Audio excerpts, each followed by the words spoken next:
Hello guys, welcome to Telugu cinema ముచ్చట్లు. The mystery of మోక్ష island Telugu web series ఇది. హాట్స్టార్లో stream అవుతుంది. మన ప్రశాంత్ వర్మ స్టోరీ రాశారు. అండ్ అనీష్ కురువిల్ల యాక్టర్ ఐడియా ఉందా? పెళ్లి చూపుల్లో యాక్ట్ చేశాడు. ఆయన ఈ సిరీస్ని డైరెక్ట్ చేశారు. ట్రైలర్ అయితే మంచి ఇంట్రెస్ట్ని క్రియేట్ చేసింది. మరి అంతే ఇంట్రెస్ట్ని త్రూ అవుట్ సిరీస్ క్రియేట్ చేసిందా లేదా అనేది రివ్యూలో చూద్దాం. స్టోరీ ఏంటనేది ట్రైలర్లోనే మొత్తం చెప్పేశారు. సో నేను ట్రైలర్లో రివీల్ చేసింది మాత్రమే చెప్తున్నా. మళ్ళీ మొత్తం స్టోరీ చెప్పేశాను అనుకోకండి. ఇక బేసిక్ స్టోరీ ఏంటంటే, విశ్వక్సేన్ ఫేమస్ సైంటిస్ట్ ఒక ప్లేన్ క్రాష్లో చనిపోతాడు. ఇక్కడ కనిపిస్తున్న ఈ బ్యాచ్ అంతా ఆయన ఫ్యామిలీ మెంబర్స్. ఒక రోజు వీళ్ళందరికీ ఒక ఇన్విటేషన్ వస్తుంది.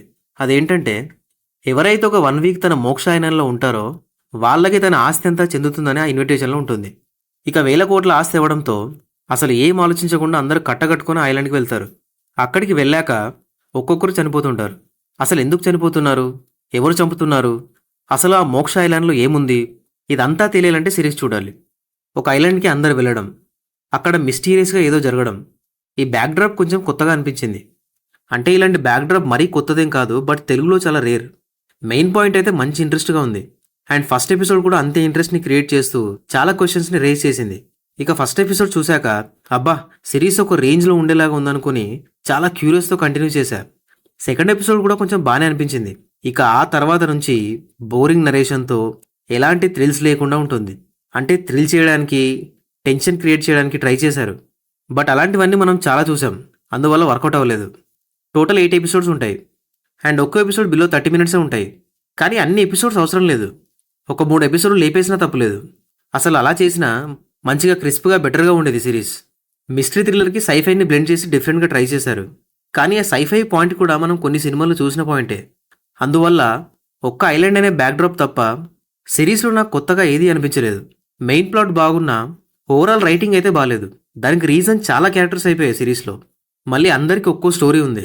అవన్నీ చెప్తూ నరేట్ చేయడం వల్ల మెయిన్ స్టోరీనే డైల్యూట్ అయిపోయింది.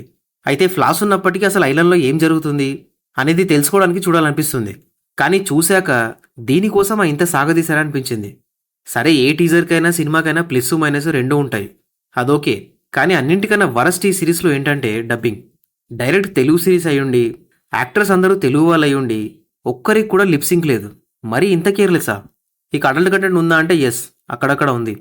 యాక్టింగ్ విషయానికి వస్తే పెద్ద లిస్టే ఉంది. విశ్వక్సేన్గా అశుతోష్ రాణా బాగానే చేశాడు. నందు ఓకే, పర్లేదు. భానుచంద్ర గారికి పెద్దగా స్కోప్ లేదు, అండ్ ఉన్నంతలో ఓకే. తేజస్వి మణివాడ కూడా ఓకే, అంతే. ప్రియా ఆనంద్కి స్క్రీన్ టైం కొంచెం ఎక్కువ ఉంది, అండ్ తను బాగానే చేసింది. ఇక సోనియా అగర్వాల్, సుధా, రోషన్ కనకాల, అక్షర గౌడ, ఆదర్శ్ అండ్ మిగతా యాక్టర్స్ అంతా ఉన్నంతలో ఓకే. టెక్నికల్గా ఈ సిరీస్ యావరేజ్గానే ఉంది. అంటే కొన్ని ఎపిసోడ్స్లో క్వాలిటీ బాగుంది, అండ్ కొన్ని ఎపిసోడ్స్లో క్వాలిటీ పూర్గా ఉంది. బ్యాక్గ్రౌండ్ స్కోర్ కూడా యావరేజ్గా ఉంది. డైరెక్టర్ అనీష్ కురువిల్లా కొన్ని ఎపిసోడ్స్ అయితే బాగానే హ్యాండిల్ చేశాడు, అండ్ కొన్ని ఎపిసోడ్స్ సరిగా హ్యాండిల్ చేయలేదు. ఫైనల్గా ద మిస్టరీ ఆఫ్ మోక్ష ఐలాండ్ యావరేజ్ సిరీస్. వీకెండ్కి చూడడానికి ఏం లేకపోతే జస్ట్ ఒకసారి ట్రై చేయండి. ఈ రివ్యూనెస్ ఒక లైక్ కొట్టి మా ఛానల్కి సబ్స్క్రైబ్ చేసుకోవడం మాత్రం మర్చిపోకండి. అండ్ ఈ సిరీస్ చూశాక మీకేమనిపించిందో కమెంట్స్లో చెప్పండి. Thank you for watching this video.